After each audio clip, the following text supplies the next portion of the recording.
ഒരു നിമിഷം എഴുന്നേറ്റ് തന്നെ നിന്നുകൊണ്ട് നമ്മുടെ കരങ്ങൾ കൂപ്പി പിടിക്കാം. ഈശോയിലേക്ക് നമ്മുടെ വ്യക്തിപരമായ പ്രാർത്ഥനാ നിയോഗങ്ങൾ നമുക്ക് സമർപ്പിക്കാം.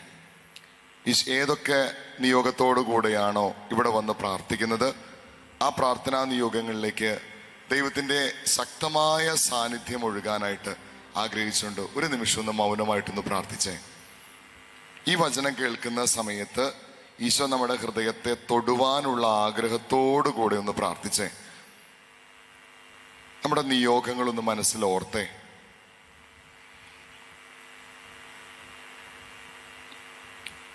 അമ്മയുടെ സാന്നിധ്യം നമ്മുടെ കൂടെ തന്നെയുണ്ട്. നമ്മുടെ പേരിന് കാരണഭൂതരായിട്ടുള്ള വിശുദ്ധാത്മാക്കളുടെ സാന്നിധ്യം കൂടെയുണ്ട് എന്നുള്ള തിരിച്ചറിവോടുകൂടെ നിത്യം പിതാവും പുത്രനും പരിശുദ്ധാത്മാവുമായ സർവേശ്വര എന്നേക്കും ഈശോ മിശിഹായ്ക്കും സ്തുതിയായിരിക്കട്ടെ. ഇപ്പോഴും എപ്പോഴും സ്തുതിയായിരിക്കട്ടെ. ഒന്ന് ചിരിച്ചിട്ട് പറഞ്ഞേ, ഈശോ മിശിഹായ്ക്കും സ്തുതിയായിരിക്കട്ടെ. ഇപ്പോഴും എപ്പോഴും സ്തുതിയായിരിക്കട്ടെ.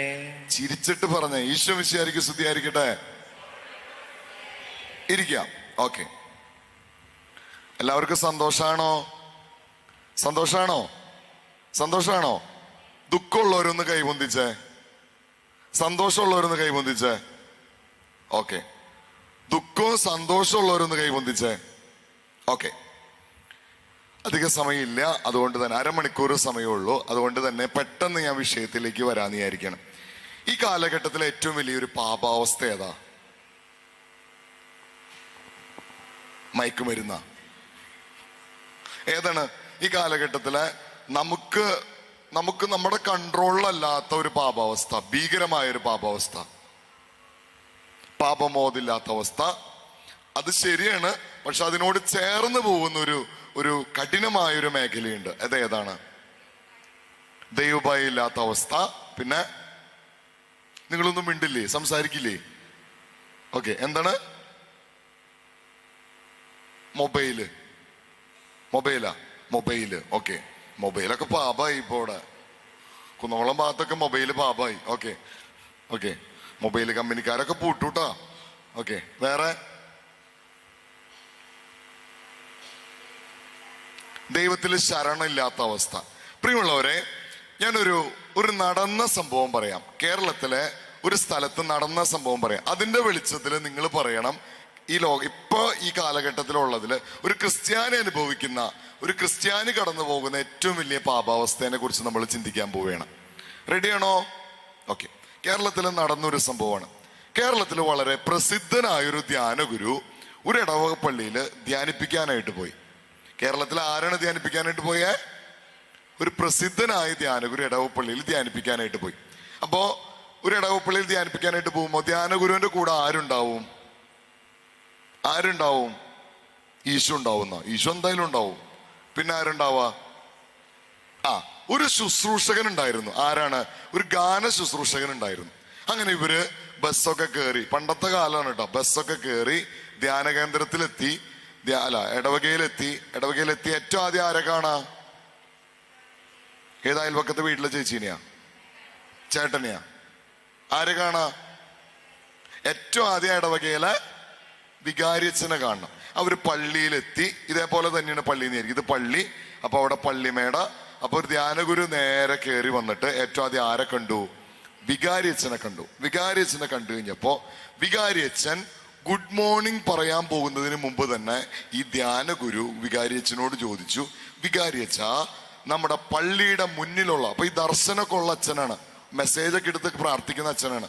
അച്ഛൻ പറഞ്ഞു, നമ്മുടെ പള്ളിയുടെ മുന്നിലുള്ള വീട്ടുകാരായിട്ട് അച്ഛൻ എന്തെങ്കിലും പ്രശ്നമുണ്ടോ, പള്ളിക്ക് എന്തെങ്കിലും പ്രശ്നമുണ്ടോ എന്ന് ചോദിച്ചു. അപ്പൊ വികാരിയച്ഛൻ പറഞ്ഞു, വികാരിയച്ഛൻ തല താഴ്ത്തിയിട്ട് പറഞ്ഞു, അച്ഛൻ പറഞ്ഞത് ശരിയാണ്, കഴിഞ്ഞ 5 വർഷമായിട്ട് ഇവര് പള്ളിയിൽ വരുന്നില്ല, പള്ളിയുടെ ഒരു കാര്യത്തിന് ഇവര് സഹകരിക്കുന്നില്ല എന്ന് പറഞ്ഞു. അപ്പൊ ധ്യാനഗുരു അച്ഛൻ ചോദിച്ചു, കുർബാനയ്ക്കൊന്നും വരുന്നില്ലേ, കുമ്പസാരില്ലേ? ഇല്ല അച്ഛാ, ആ വീട്ടിലെ ഗൃഹനാഥനായിട്ട് ഒരു ചെറിയൊരു പ്രശ്നം വന്നു. അതിനുശേഷം ഗൃഹനാഥനും ഗൃഹനാഥയും 3 മക്കളാണ്, 2 ആൺമക്കളും ഒരു പെൺകുട്ടിയും. ഇവരാരും പള്ളിയിൽ വരണില്ല എന്ന് പറഞ്ഞു. അപ്പൊ ധ്യാനഗുരുവിന് വലിയ സങ്കടമായി. ധ്യാനഗുരു പറഞ്ഞു, ഈശോ പറയുന്നു ആ പ്രശ്നം എത്രയും പെട്ടെന്ന് പരിഹരിക്കാനായിട്ട് ഈശോ പറയുന്നു എന്ന് പറഞ്ഞു. അപ്പൊ വികാരിയച്ഛൻ പറഞ്ഞു, വികാരിയച്ഛൻ നല്ല മനുഷ്യനാ. അച്ഛൻ പറഞ്ഞു, ഞാൻ പള്ളിയിൽ വന്നിട്ട് 3 വർഷമായിട്ടുള്ള അച്ഛാ, എൻ്റെ അവസാന വർഷമാണ്. ഒരു വികാരിച്ചന്റെ കാലാവധി എത്രയാ? 3 വർഷം.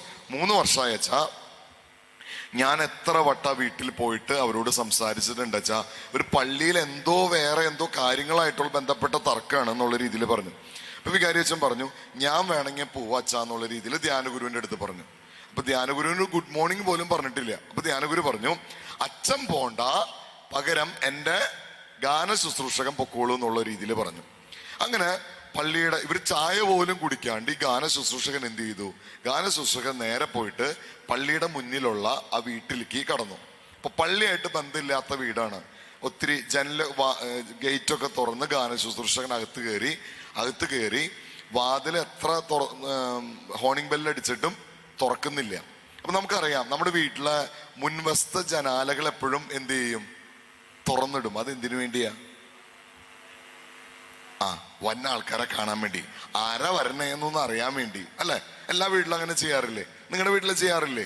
ഓക്കെ. മുൻവശത്തെ ജനാല തുറന്നിടും. എന്നിട്ട് ഈ ഗാന ശുശ്രൂഷകൻ ഈ ജനാലയുടെ ഉള്ളിൽ നിന്ന് ഇങ്ങനെ വിളിച്ചു പറയാൻ തുടങ്ങി, ഇവിടെ ആരുമില്ലേ, ഇവിടെ ആരുമില്ലേ എന്ന് ഇങ്ങനെ വിളിച്ചു ചോദിക്കാൻ തുടങ്ങി. അപ്പൊ അതിൻ്റെ ഉള്ളിൽ നിന്നൊരു ശബ്ദം വന്നു, ഇവിടെ ആരെങ്കിലൊക്കെ ഉണ്ടാവും, അത് നിങ്ങളൊന്ന് അന്വേഷിക്കാൻ വരണ്ട എന്ന് ആര് പറഞ്ഞു? വീടിന്റെ അകത്തുനിന്ന് വിളിച്ചു പറഞ്ഞു. ഇവിടെ ആരെങ്കിലൊക്കെ ഉണ്ടാവും, നിങ്ങൾ അന്വേഷിക്കാൻ വരണ്ടെന്ന് വളരെ ദേഷ്യത്തോടുകൂടെ വിളിച്ചു പറഞ്ഞു. അപ്പൊ ഈ ഗാന ശുശ്രൂഷകന് കാര്യം മനസ്സിലായി. ഇത് വന്നിരിക്കുന്നത് പ്രശ്നം തീർക്കാൻ വന്നിട്ടുണ്ടെന്ന് ആർക്കാ മനസ്സിലായി? ഗൃഹനാഥന് മനസ്സിലായി. അപ്പൊ ഗൃഹനാഥൻ വാതിൽ തുറക്കാൻ നിന്നില്ല. കാരണം എന്താ? ഈ അച്ഛനും ഗാന ശുശ്രൂഷകനും പള്ളിയിലേക്ക് കയറി പോണത്, മുന്നിലിരുന്ന് പത്രം വായിക്കുന്നത് ആര് കണ്ടിട്ടുണ്ട്? ഗൃഹനാഥൻ കണ്ടിട്ടുണ്ട്. അപ്പൊ മനസ്സിലായി ഇടവകയില് ധ്യാനം എന്ന് ഫ്ലക്സ് ഒക്കെ അടിച്ചിട്ടുണ്ട് അവിടെ. അപ്പോ ഈ ഗാന ശുശ്രൂഷകൻ പറഞ്ഞു, കാര്യം മുഴുവൻ പറഞ്ഞു. ചേട്ടൻ പള്ളിയിൽ വരണം, ചേട്ടന്റെ കുടുംബം പള്ളിയിൽ വരണം, കേണ് പറയണ് ചേട്ടൻ പള്ളിയിൽ വരണം, ചേട്ടൻ പ്രാർത്ഥിക്കണം, കുമ്പസാരിക്കാൻ വരണം എന്നിങ്ങനെ കെഞ്ചി പറയാൻ തുടങ്ങി. ഏകദേശം 1 മണിക്കൂർ ഈ ഗാന ശുശ്രൂഷകൻ എന്ത് ചെയ്തു?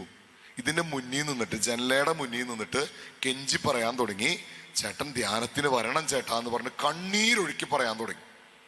അപ്പൊ ഈ ആണുങ്ങളുടെ മനസ്സിനൊരു പ്രത്യേകതയുണ്ട്. എന്നിട്ടാ അല്ലെ? ആണുങ്ങളുടെ മനസ്സിനൊരു പ്രത്യേക, ചേച്ചിയുടെ കണ്ണൊക്കെ ഉണ്ടല്ലോ തുറക്കിയാണ്. ആണുങ്ങളുടെ മനസ്സിനൊരു പ്രത്യേകത ഉണ്ടെന്ന് പറയും. ആണുങ്ങളുടെ അടുത്ത് ഒരു കാര്യം തുടർച്ചയായിട്ട് പറഞ്ഞു കഴിഞ്ഞാൽ ആണുങ്ങൾക്ക് എങ്ങനെയായിരിക്കും? ഞങ്ങളുടെ മനസ്സലിയും. ഇല്ലേ അല്ലെ? ഞങ്ങളുടെ മനസ്സലിയും. ഞങ്ങളിങ്ങനെ ഇപ്പൊ നിങ്ങള് സാരി എന്ന് 10 ദിവസം പറഞ്ഞുകൊണ്ടിരിക്കുക, പട്ടുസാരി എന്ന് 10 ദിവസം പറഞ്ഞു നോക്കിയേ, എന്തുണ്ടാവും? ഞങ്ങൾ എന്ത് പറയും? ഞങ്ങൾ പറയും ഏത് ജ്വല്ലർ അല്ല ഏത് തുണിക്കടയിൽ നിന്ന് മേടിക്കണ്ടേന്നാണ് 10 ദിവസം കഴിഞ്ഞിട്ട് ഞങ്ങൾ ചോദിക്കാം. ഞങ്ങൾ മനസ്സിൽ പലതൊക്കെ പറയും, പക്ഷെ എന്നാലും ഞങ്ങൾ അവസാനം എന്ത് പറയും? ഏത് തുണിക്കടയിൽ നിന്ന് മേടിക്കണ്ടേന്ന്. അപ്പൊ നിങ്ങൾ വിചാരിക്കും ശല്യം സഹിക്കാൻ പറ്റാണ്ടെന്ന്. അതുണ്ട്, പക്ഷെ എന്നാലും ഞങ്ങൾ അവസാനം എന്ത് ചെയ്യും? മേടിച്ചു വരും. അപ്പൊ ഈ മനുഷ്യൻ, ഈ ഗൃഹനാഥൻ എന്ത് ചെയ്തു? ഗൃഹനാഥന്റെ മനസ്സും അലിയാൻ തുടങ്ങി. ഇങ്ങനെ മഞ്ഞ് പോലെ അലിയാൻ തുടങ്ങി. അപ്പോ ഇത് അലിയനുണ്ടെന്ന് ആര് മനസ്സിലായി? അടുക്കളയിൽ ഒരു ചേച്ചി ഉണ്ടായിരുന്നു. അതാരാ? ഭാര്യ. മനുഷ്യൻ ഇങ്ങോട്ടൊന്ന് വന്നേന്ന് പറഞ്ഞിട്ട് ആ മനുഷ്യൻ ഇങ്ങോട്ട് വിളിച്ചു. എവിടെ? ഫ്രണ്ടില് ജനലയുടെ അവിടെ നിന്ന് മിണ്ടാമടത്തിൽ വർത്താനം പറയണ പോലെ വർത്താനം പറയുന്ന ആളെ, സ്വന്തം ഭർത്താവിനെ എങ്ങോട്ട് വിളിച്ചു?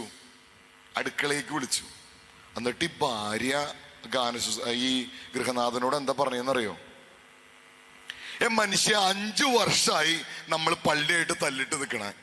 ഈ 5 വർഷത്തില് ഇപ്പൊരുത്തം വന്നിട്ട് പറയാണ് നിങ്ങളുടെ അടുത്ത് പള്ളിയായിട്ട് രമ്യതയിലാവാൻ പറയാണ്.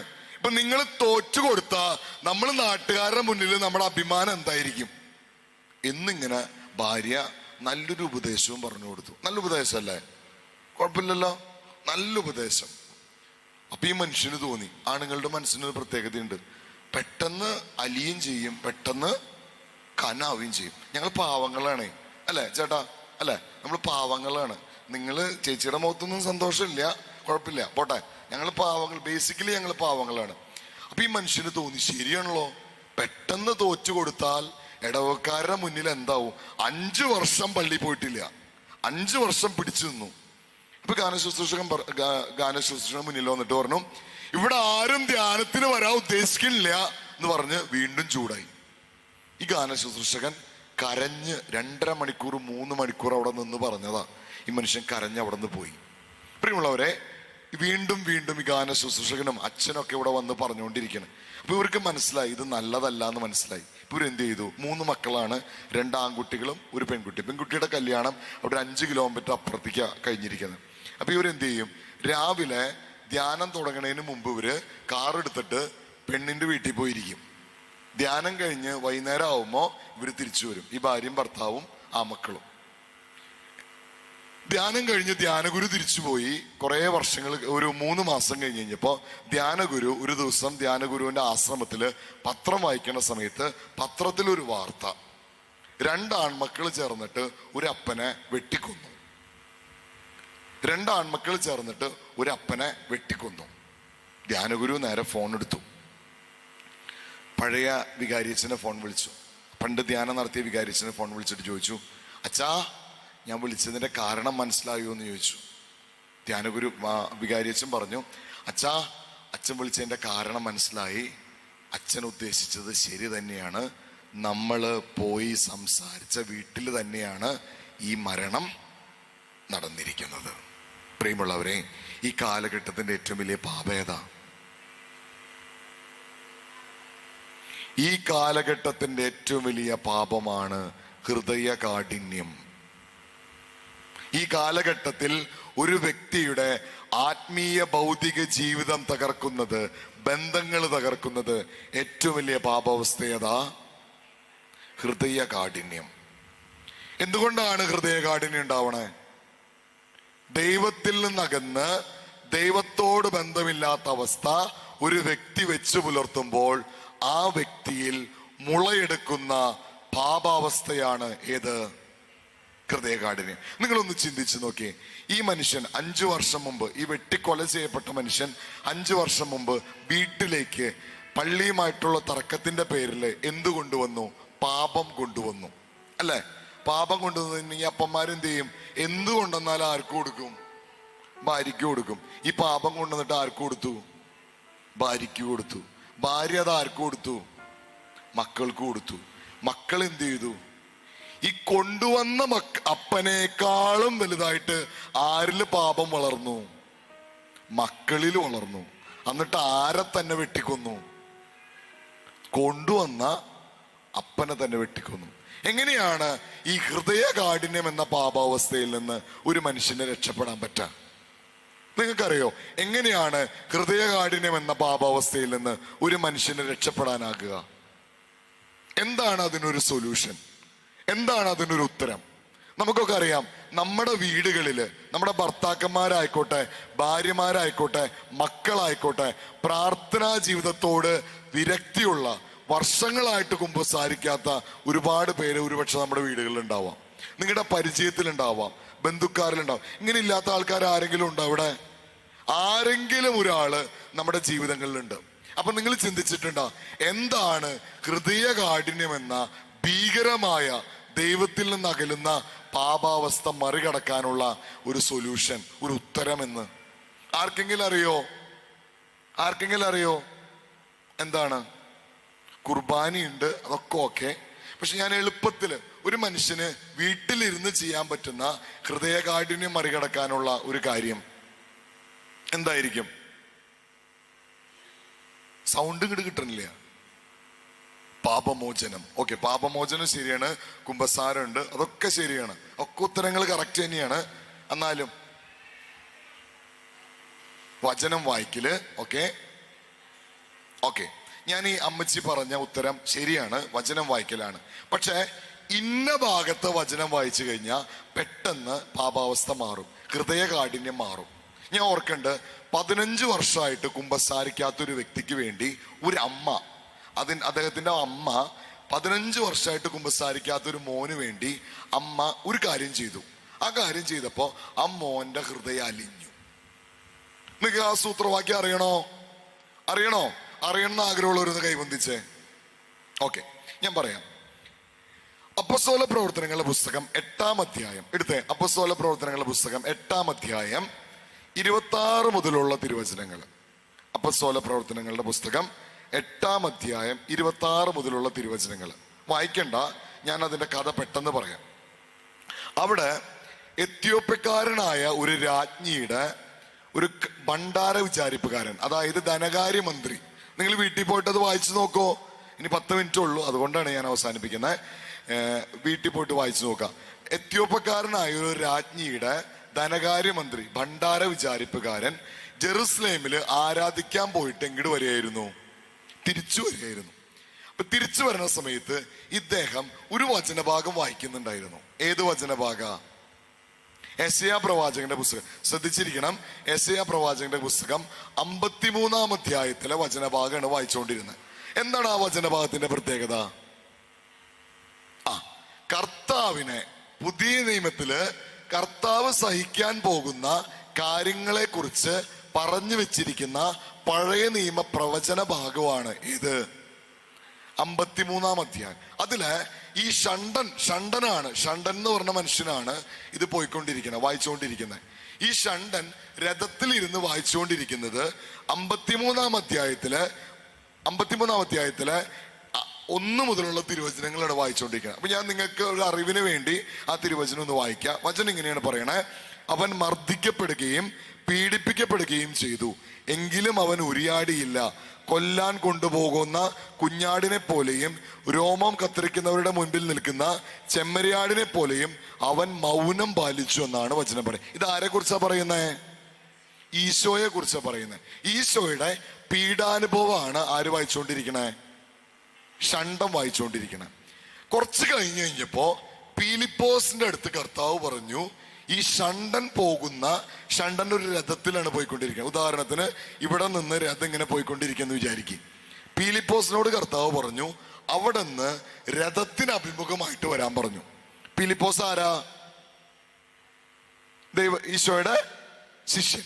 പീലിപ്പോസ് രഥത്തിന് അഭിമുഖമായിട്ട് വന്നിട്ട് രഥം നിർത്തിയിട്ട് ചോദിച്ചു, ഷണ്ടനോട് ചോദിച്ചു, പീലിപ്പോസ് ആരാണ് അയക്കപ്പെട്ടത്? ദൈവത്താൽ അയക്കപ്പെട്ടതാണ്. പീലിപ്പോസ് ഷണ്ടനോട് ചോദിച്ചു, ഷണ്ട, നിനക്ക് വായിക്കണത് മനസ്സിലാവണ്ടോ എന്ന് ചോദിച്ചു. ശരിയായിട്ടുള്ള ചോദ്യമല്ലേ? വായിക്കണത് നിനക്ക് മനസ്സിലാവണുണ്ടോ എന്ന് ചോദിച്ചു. അപ്പൊ ഷണ്ടൻ എന്നിട്ടാ പറഞ്ഞേ?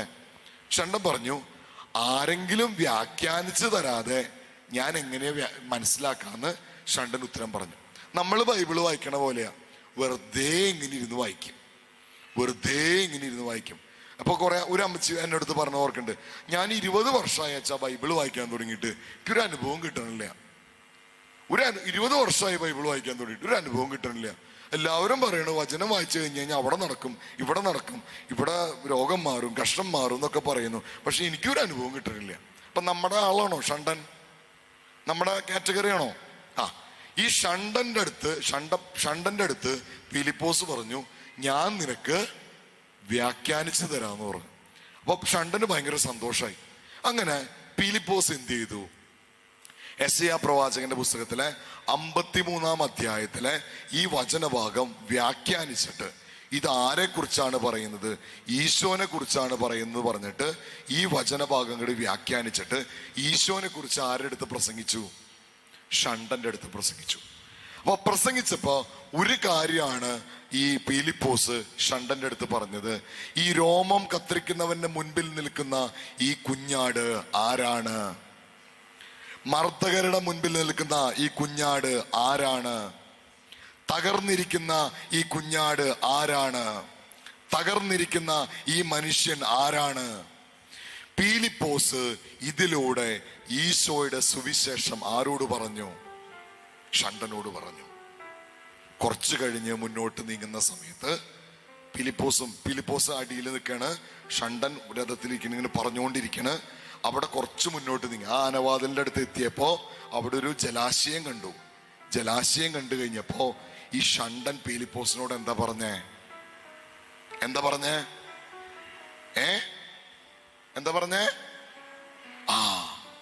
ഷണ്ടൻ ഫിലിപ്പോസിനോട് പറഞ്ഞേ. അപ്പൊ ഈ കേട്ട വചനങ്ങളൊക്കെ ഫിലിപ്പോസിന് എന്തായി? മാനസാന്തരത്തിന് കാരണമായി. അതേ പ്രിയമുള്ളവരെ, നീ എത്ര കഠിനമുള്ള ഹൃദയമാണെങ്കിലും, എത്ര കഠിന പാപിയാണെങ്കിലും ഈശോയുടെ പീഡാനുഭവത്തെ ധ്യാനിച്ചാൽ നിന്റെ ജീവിതത്തിലെ കഠിന മേഖലകളുടെ പാറകൾ തകർക്കപ്പെടും. നമ്മുടെ മക്കള് വിശുദ്ധ കുർബാനയ്ക്ക് പോവാൻ വിശ്വാസമില്ലെങ്കിൽ, അവരുടെ ഹൃദയം പാറ പോലെ നിൽക്കുന്നുണ്ടെങ്കിൽ, ഈശോയുടെ പീഡാനുഭവത്തിന് അവരുടെ ഹൃദയത്തിലെ പാറ പോലെയുള്ള ഹൃദയത്തെ തകർക്കാനുള്ള കരുത്തുണ്ട്. ഈശോയുടെ പീഡാനുഭവം ധ്യാനിക്കുക. ഞാൻ ഓർക്കേണ്ട, ഒരു അമ്മച്ചി മോന് വേണ്ടി 15 വർഷമായിട്ട് കുമ്പസാരിക്കാത്ത മോന് വേണ്ടി ഈശോയുടെ പീഡാനുഭവം തന്നെ ധ്യാനിച്ചുകൊണ്ടിരുന്നു. ഈ അമ്മച്ചിയുടെ പ്രാർത്ഥന കേട്ടിട്ട് ഏതായത് 1 വർഷം ഈ അമ്മ ഈശോയുടെ പീഡാനുഭവം മുഴുവൻ മുട്ടുമെന്ന് ധ്യാനിച്ചു ഈ മകന് വേണ്ടി നിയോഗം വെച്ച്. ഈ മകൻ പിന്നീടുള്ള വർഷങ്ങളിൽ കുമ്പസാരിച്ച് ഇന്ന് നല്ല കുടുംബജീവിതം നയിക്കുക. നമ്മുടെ കുടുംബങ്ങളിലും ഇത്രയും കഠിനമുള്ള മേഖലകളുണ്ടെങ്കിൽ, കുമ്പസാരിക്കാത്ത മേഖലകളുണ്ടെങ്കിൽ, വിശുദ്ധ കുർബാനയിൽ പങ്കെടുക്കാത്ത മേഖലകളുണ്ടെങ്കിൽ, നിങ്ങൾ ഇവിടെ വന്നിരുന്ന് പ്രാർത്ഥിക്കുമ്പോ എന്താ പ്രാർത്ഥിക്കണ്ട? എവിടെ കുരിശ്? ഈശോയുടെ കുരിശ് എവിടെയാ? ഈ അൾത്താരയിൽ കാണുന്ന കുരിശില്ലേ, ഈ കുരിശിനെ നോക്കി എന്ത് ചെയ്യണം? ധ്യാനിക്കണം. ഈ ഷണ്ടൻ കുറച്ച് കഴിഞ്ഞപ്പോ പീലിപ്പോസിനോട് എന്താ പറഞ്ഞേ? എന്നെ വിശ്വാസത്തില് സ്നാനപ്പെടുത്താൻ പറഞ്ഞു. കണ്ട, ജീവിതത്തില് ഈശോയുടെ പീഡാനുഭവം ധ്യാനിച്ച വ്യക്തിക്ക് അത് ദൈവാനുഭവത്തിന് കാരണമായി കഴിഞ്ഞപ്പോ ഷണ്ടൻ എന്താ പറഞ്ഞേ? വിശ്വാസത്തിൽ എന്നെ സ്നാനപ്പെടുത്താൻ. നമ്മുടെ ഭാഷയെ പറഞ്ഞ മാമോദീസ മുക്കാൻ. ഈ ഷണ്ടൻ പോയിട്ട് പീലിപ്പോസ് ഷണ്ടന്റെ തലയിൽ വെള്ളം ഒഴിച്ച് ഷണ്ടനെ എന്ത് ചെയ്തു? മാമോദീസ മുക്കി. നിങ്ങൾക്കറിയോ, തിരുസഭയുടെ ചരിത്രകാരന്മാര് പറയുന്നത് ഈ ഷണ്ടനാണ് എത്യോപ്യയിൽ പോയിട്ട് ആരുടെ സുവിശേഷം പ്രസംഗിച്ചു എന്നാ പറയണേ? ഈശോയുടെ സുവിശേഷം പ്രസംഗിച്ചു. ഷണ്ടനിലെ അജ്ഞാനത്തിന്റെ പാറകൾ, അവിശ്വാസത്തിന്റെ പാറകൾ, അറിവില്ലാത്തതിന്റെ പാറകൾ എന്ത് ധ്യാനിച്ചപ്പോഴാണ് തകർക്കപ്പെട്ടത്? ഈശോയുടെ പീഡാനുഭവം. ഞാൻ ആദ്യം പറഞ്ഞ അനുഭവത്തില് ആ അപ്പൻ 5 വർഷമായിട്ട് കുമ്പസാരിക്കാത്ത അപ്പൻ ആളെ എന്തിനാണ് ആ ധ്യാനഗുരു അങ്ങോട്ട് വിളിച്ചോണ്ട് വന്നത്? ആ കഠിനമുള്ള ഹൃദയം തകർക്കാൻ. പ്രിയമുള്ളവരെ, ഈ കാലഘട്ടത്തിൽ നമ്മൾ അറിയാതെ നമ്മൾ പെട്ടുപോകുന്ന ഒരു പാപാവസ്ഥയാണ് കഠിന ഹൃദയം, ഹൃദയകാഠിന്യം. ഈ ഹൃദയകാഠിന്യം വന്നു കഴിഞ്ഞാൽ നമ്മുടെ ആത്മീയ ജീവിതം തകരും. ആത്മീയ ജീവിതം തകർന്നു കഴിഞ്ഞാൽ ബന്ധങ്ങൾക്കൊന്നും വിലയുണ്ടാവില്ല. അപ്പൻ പറയണത് നമ്മൾ കേൾക്കില്ല. നമ്മൾ കേട്ടിട്ടില്ലേ? അപ്പൻ പറയണത് കേൾക്കാത്ത മക്കൾ, മക്കൾ പറയുന്നത് കേൾക്കാത്ത അപ്പൻ. ഞാൻ ഓർക്കണ്ടേ 80 വയസ്സായ ഒരു അപ്പൻ കിടന്ന കിടപ്പാ, കോമ സ്റ്റേജിലാ. സ്വത്ത് എഴുതി കൊടുക്കില്ല മക്കൾക്ക്, ഹൃദയകാഠിന്യ. മക്കൾക്ക് വിട്ടുകൊടുക്കില്ല, മക്കൾക്ക് ജീവിക്കാൻ വകയില്ല, ഹൃദയകാഠിന്യ. അപ്പന് 10-40 വർഷമായിട്ട് വിശുദ്ധ കുർബാന സ്വീകരിച്ചിട്ടില്ല. അപ്പൊ എന്ത് നിയോഗം വെച്ച് പ്രാർത്ഥിക്കണം? നമ്മള് ഈശോയുടെ പീഡാനുഭവത്തിന് സമർപ്പിച്ചിട്ട് നിങ്ങൾ പ്രാർത്ഥിക്കണം. ഇപ്പോൾ ഈ ഈസ്റ്റർ കഴിഞ്ഞിരിക്കുന്ന ഈ നാളുകളിൽ ഈശോയുടെ പീഡാനുഭവത്തെ ധ്യാനിക്കാനായിട്ട് നമുക്ക് സാധിക്കട്ടെ എന്ന് നമുക്ക് പ്രാർത്ഥിക്കാം. നമുക്ക് എഴുന്നേറ്റ് നിൽക്കാം. വിശുദ്ധ കുർബാനയ്ക്കായിട്ട് നമ്മുടെ ഹൃദയത്തെ, മനസ്സിനെ ഒക്കെ നമുക്ക് ഒരുക്കാം. പൂർണ്ണമായിട്ട് ഈശോയ്ക്ക് വിട്ടുകൊടുക്കാം. ഈശോ എൻ്റെ ജീവിതത്തിന്റെ കണ്ണുകൾ അടച്ച് കൈകൾ കൂപ്പി ഈശോയുടെ പീഡാനുഭവത്തെ, ഈശോ മരിച്ചത് എനിക്ക് വേണ്ടിയാണെന്നുള്ള അവബോധം നമ്മുടെ ഹൃദയത്തിൽ സൂക്ഷിക്കാം. ഒരു നിമിഷം ഒന്ന് ഓർത്തെ, ഈ കാൽവരി കുരിശില് ഈശോ കിടക്കുന്ന സമയത്ത് അത് എനിക്ക് വേണ്ടിയാണ് ഈശോ മരിച്ചതെന്ന ഒരു ചിന്ത നമ്മുടെ ഉള്ളിലേക്ക് ഒന്ന് കൊണ്ടുവന്നേ. പൂർണ്ണമായിട്ട് ഈശോയ്ക്ക് വിട്ടുകൊടുത്തോട്ട് 2 കരങ്ങളിൽ നിന്ന് സ്വർഗത്തിലേക്ക് ഉയർത്തി ചെറിയ സ്വരത്തിൽ ഒന്ന് സ്തുതിച്ച് പ്രാർത്ഥിച്ചേ. യേശുവേ നന്ദി, hallelujah Lord, V price Jesus, thank you Lord. കർത്താവേ, മഹത്വം കർത്താവേ, ഈ സമൂഹത്തിലേക്ക് എഴുന്നള്ളി വരണമേ. ഈ സമൂഹത്തിൽ ഹൃദയകാഠിന്യത്തിന്റെ മേഖലകളിൽ എന്തെങ്കിലും കുറവുകൾ ഉള്ളവർക്കുണ്ടെങ്കിൽ കർത്താവേ, അവിടുത്തെ സൗഖ്യമയച്ച് ഇവരെ രക്ഷിക്കണമേ എന്ന് പ്രാർത്ഥിക്കുന്നു. ശബ്ദമുയർത്തി ഒന്ന് സ്തുതിച്ച്, പൂർണ്ണമായി വിട്ടുകൊടുത്തോണ്ടൊന്ന് സ്തുതിച്ച്, ആത്മാർത്ഥമായിട്ടൊന്ന് സ്തുതിച്ച്, ഹൃദയകാഠിന്യം മറികടക്കാനുള്ള കൃപയ്ക്ക് വേണ്ടി ആഗ്രഹിച്ചുകൊണ്ടൊന്ന് സ്തുതിച്ച്, പൂർണ്ണമായി വിട്ടുകൊടുത്ത് സ്തുതിച്ച്, പൂർണ്ണമായി വിട്ടുകൊടുത്ത്, നമ്മുടെ മക്കളെ സമർപ്പിച്ച്, നമ്മുടെ കുടുംബാംഗങ്ങളെ സമർപ്പിച്ച്, ജീവിത പങ്കാളിയെ സമർപ്പിച്ച്, എല്ലാവരെയും സമർപ്പിച്ചുകൊണ്ട് വിട്ടുകൊടുത്തുകൊണ്ട് ഈശോയ്ക്ക് വിട്ടുകൊടുത്ത്, ഈശോയെ എന്റെ ജീവിതത്തിന്റെ ഭരണം ഏറ്റെടുക്കണമെന്ന് ആഗ്രഹിച്ചുകൊണ്ട് ഈശോയുടെ പീഡാനുഭവത്തിന്റെ കൃപ, സ്മരണ, ശക്തി വ്യാപരിക്കട്ടെ. വ്യാപരിക്കട്ടെ, വ്യാപരിക്കട്ടെ. എല്ലാവരും ചേർന്ന് സ്തുതിക്കുന്നു. പൂർണ്ണമായി വിട്ടുകൊടുത്തുകൊണ്ട് സ്തുതിക്കുന്നു. യേശുവേ നന്ദി. ഹല്ലേലൂയ. തിരുരക്തം ഒഴുകട്ടെ കഠിന ഹൃദയങ്ങളിലേക്ക്, ഈശോയുടെ തിരുരക്തം ഒഴുകട്ടെ. കഠിന പാപികളിലേക്ക് ഈശോയുടെ തിരുരക്തം ഒഴുകട്ടെ. ജീവിതത്തിന്റെ അവസ്ഥകളിലേക്ക് ഈശോയുടെ തിരുരക്തം ഒഴുകട്ടെ. ഈശോയുടെ തിരുരക്തത്താൽ കഴുകി വിശുദ്ധീകരിക്കപ്പെടുന്ന ഒരു അനുഭവം ഉണ്ടാകട്ടെ. യേശുവേ നന്ദി. രണ്ട് കരങ്ങൾ ഹൃദയത്തോട് ചേർത്ത് വെച്ച് പരിശുദ്ധ അമ്മയുടെ മധ്യസ്ഥം തേടിക്കൊണ്ട് വിശുദ്ധ കുർബാനയ്ക്കായി നമുക്ക് ഒരുങ്ങാം. നന്മ നിറഞ്ഞ മറിയമേ,